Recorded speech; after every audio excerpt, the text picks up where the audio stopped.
사도신경으로 신앙 고백하겠습니다.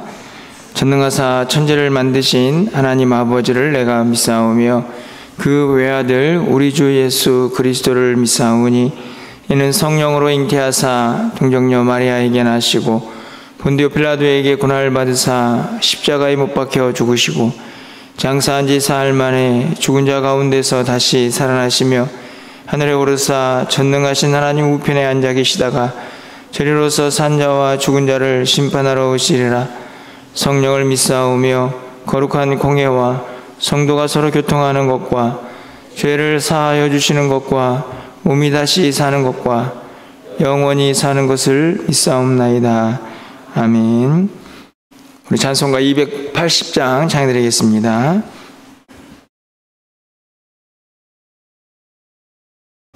(280장입니다)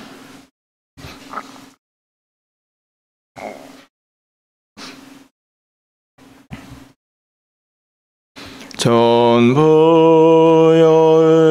의지 없어서 손들고 옵니다. 주 나를 외면하시면 나 어디 가리까. 내 죄를 씻기 위하여 피 흘려주시니 곧 회개하는 마음으로 주 앞에 옵니다. 처음부터 계신 주께서 영축을 죄인을 보혈로 구해 주시니 그 사랑 한없네. 내 죄를 씻기 위하여 피 흘려주시니 곧 회개하는 마음으로 주 앞에 옵니다.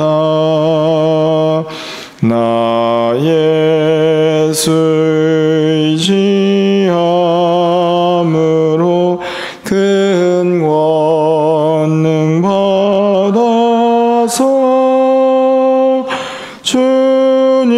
주님께 구한 모든 것 늘 얻겠습니다.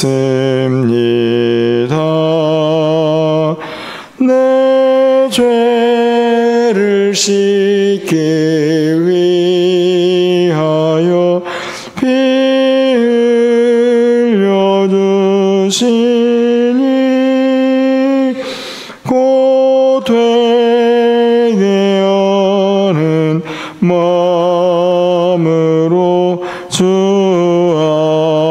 앞에 옵니다.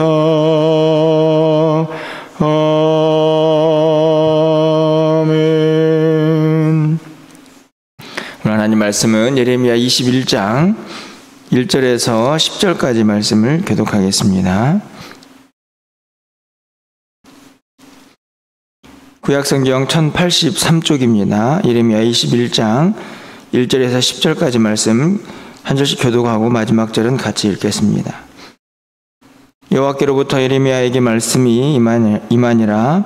시드기야 왕이 말기야의 아들 바스울과 제사장 마아세야의 아들 스바냐를 예레미야에게 보내니라.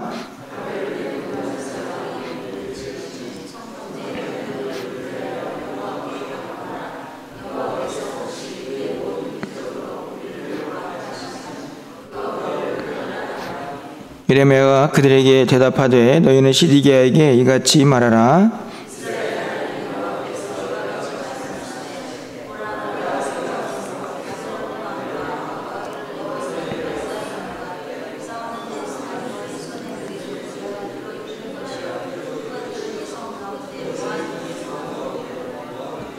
내가 든 손과 강한 팔 곧 진노와 분노와 대노로 친히 너희를 칠 것이며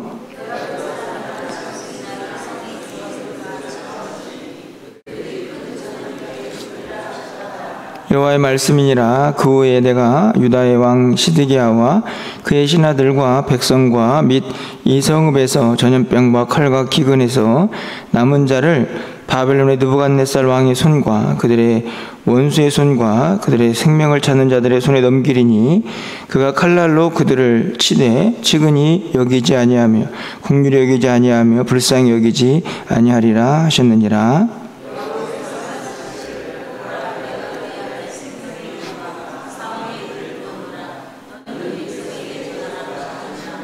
이 성읍에 사는 자는 칼과 기근과 전염병에 죽으려니와 너희를 에워싼 갈대아인에게 나가서 항복하는 자는 살 것이나 그의 목숨은 전리품같이 되리라.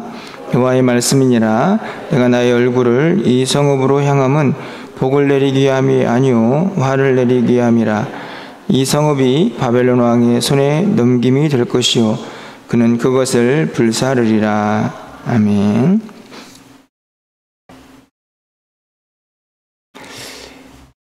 가끔 차를 운행하다 보면 길가에 이런 편말이 적혀 있는 것을 보게 됩니다. 마지막 주유소라는 그런 편말인데요. 그런 편말을 지나갈 때마다 저는 의심이 많아서 그런지 진짜 마지막인가 이런 생각이 종종 들 때가 있습니다. 기름이 차에 충분하면 마지막 주유소라는 편말을 믿지 않고 지나쳐도 큰 문제가 없겠지만 만약에 기름이 정말 간당간당할 때 그 말을 무시해버리면 이제 큰 어려움을 경험할 수도 있게 된다 하는 생각이 듭니다. 저는 이스라엘 백성들이 꼭 그런 모양이라는 생각이 드는데요. 계속해서 선지자를 통해서 하나님이 하시는 말씀은 마치 최후 통첩처럼 돌아와라. 이 마지막이다. 이 기회가 없다.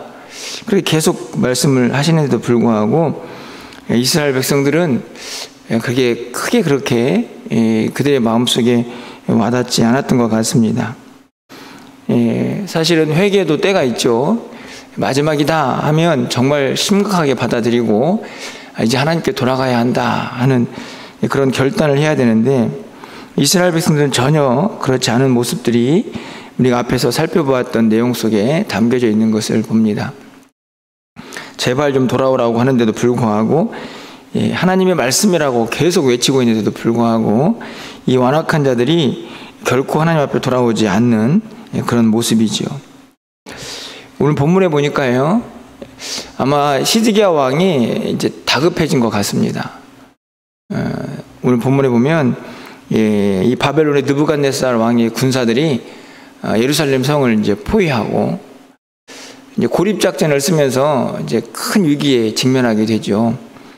그러자 이 시드기야 왕이 사람들을 보내서 예레미야에게 좀 기도해라. 하나님께 기도하면 혹시 하나님이 기적 같은 능력으로 우리를 구해 주실지도 모르지 않겠느냐 이렇게 요청하는 장면이 기록이 됩니다. 2절 말씀이죠. 그런데 사실은 이 요청도 과연 진실됐는가 하는 의심이 들지만 그럼에도 불구하고 만약에 이 요청이 진실되다고 하면 조금 일찍 정말 기회가 있을 때 하나님 앞에 도움을 요청해야 되지 않았을까 하는 생각이 듭니다. 왜냐하면 이 시드기야 왕이 사람을 보내어서 이렇게 도움을 요청하지만 하나님의 마음은 아주 단호하게 3절 이하에 선지자를 통해서 드러나 있기 때문에 그렇습니다.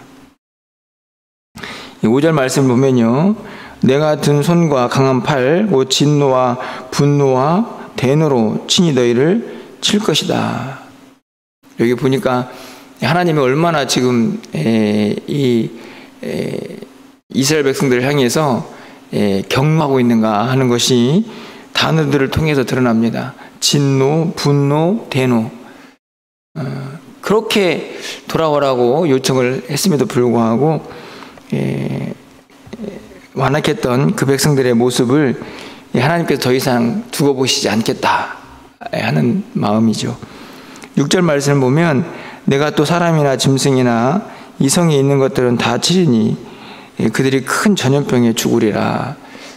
사실은 이 바벨론의 군사들의 이 힘에 의해서 그 군사력으로 죽는 예루살렘 주민들도 있었겠지만 전염병으로 또 그 성에 전염병이 돌아서 죽는 백성들도 있게 될 것을 말씀을 하고 있습니다.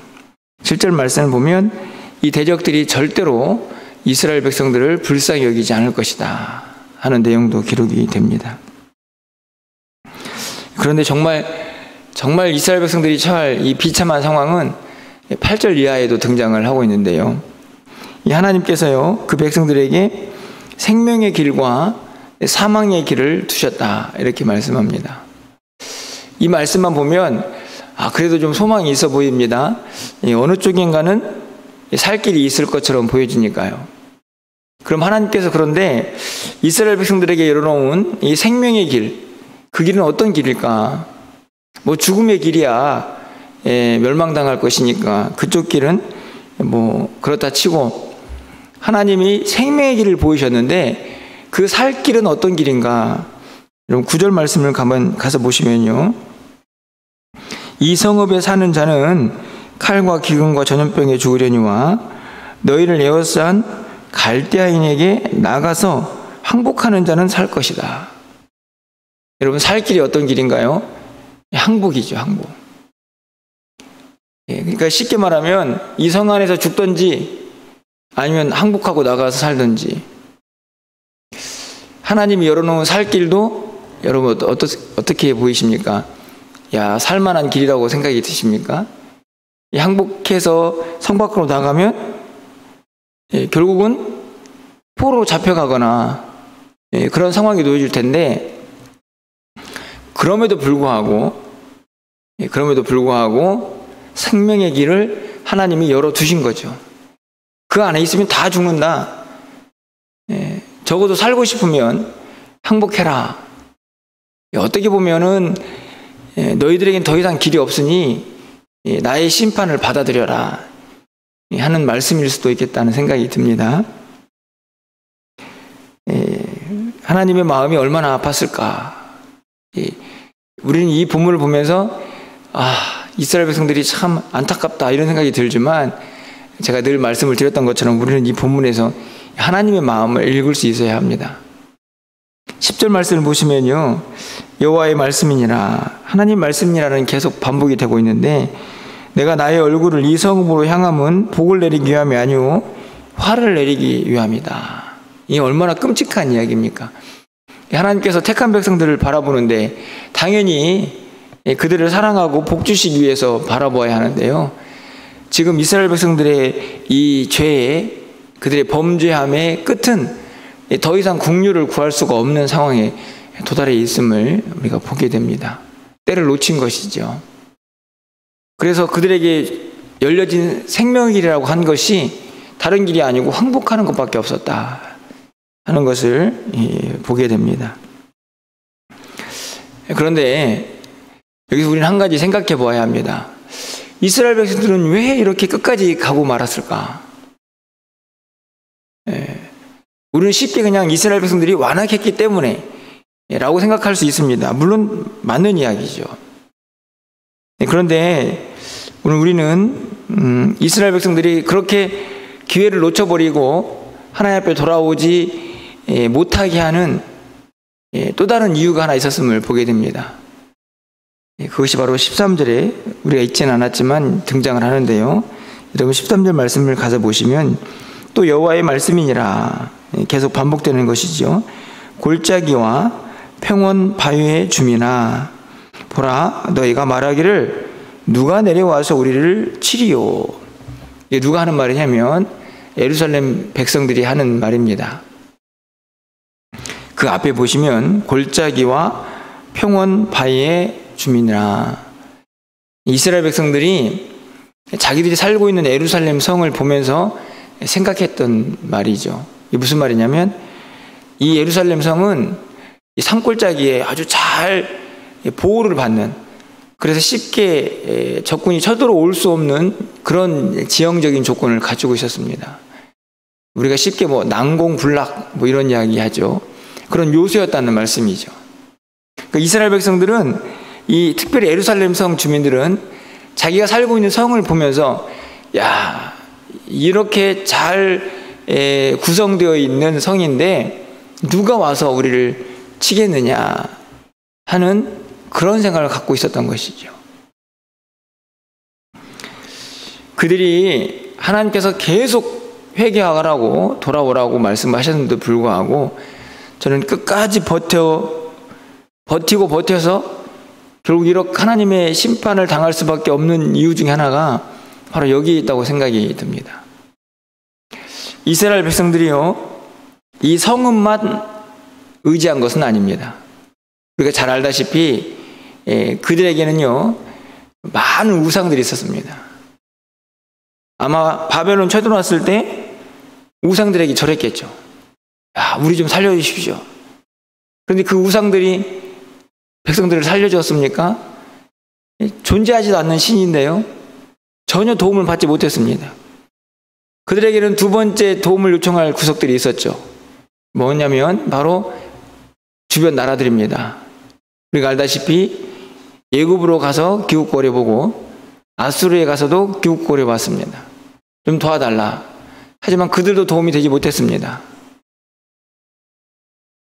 그렇게 도움을 거절당한 후에, 도움을 받지 못한 후에 그들은 생각했죠. 다 안 도와줘도 이 성읍만큼은 우리를 지켜줄 것이다. 여러분, 얼마나 어리석은 일입니까? 여러분, 그 성읍이 그들 과연 정말 지켜줄 수 있는 성읍일까요?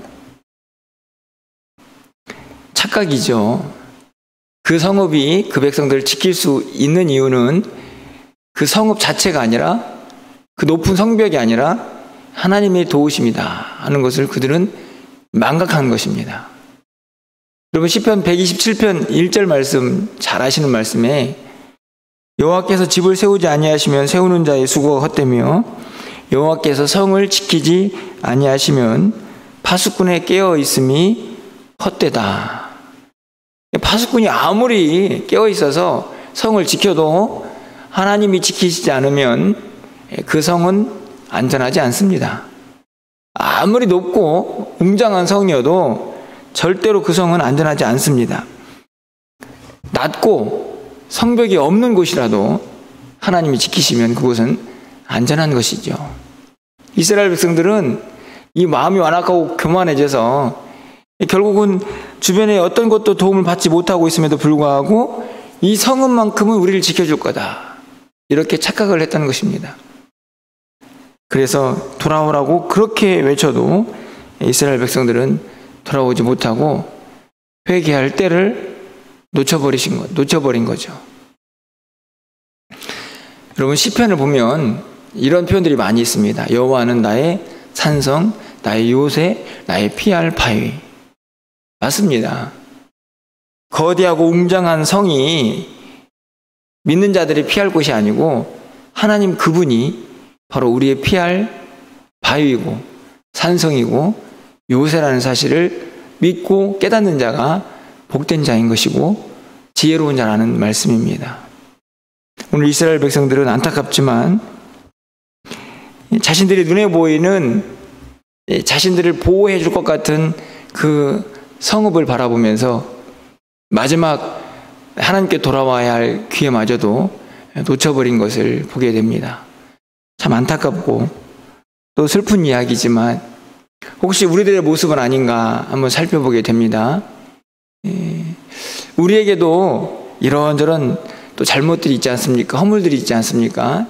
하나님께서는 그 모든 죄를 회개해라, 내가 용서해 줄게, 이렇게 늘 말씀을 하시는데 괜찮습니다, 이 정도쯤이야요, 이렇게 막 생각하면서 하나님의 우리를 향하신 그 간절한 마음, 돌아오라는 그 간절한 하나님의 요청을 또 무시하고 있지는 않나 하는 생각을 갖게 됩니다.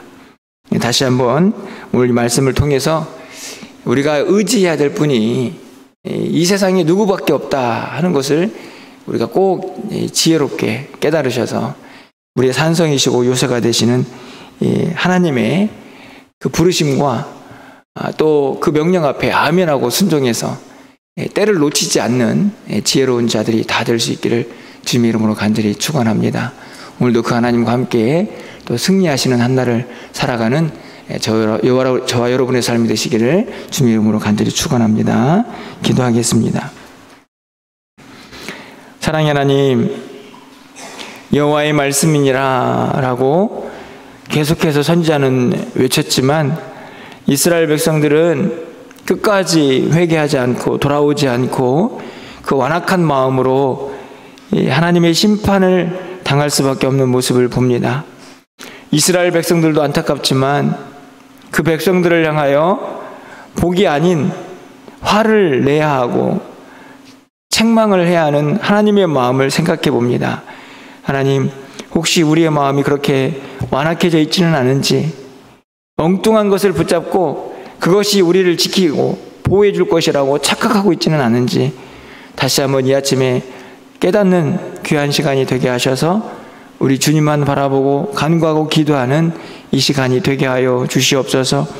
우리의 산성이시고 우리의 요새가 되시는 분은 오직 하나님뿐인 것을 늘 고백하면서 하나님이 말씀하실 때에 아멘하고 순종하며 그 하나님과 동행하는 우리의 삶이 되게 하여 주시옵소서.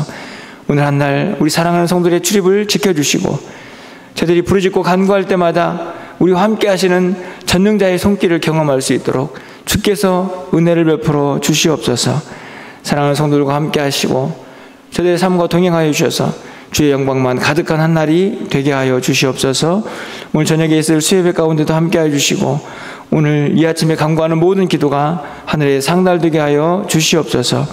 오늘도 우리의 기도를 들어응답하여 주시기를 간절히 소망하옵고 우리 주 예수 그리스도의 이름으로 기도합나이다. 아멘.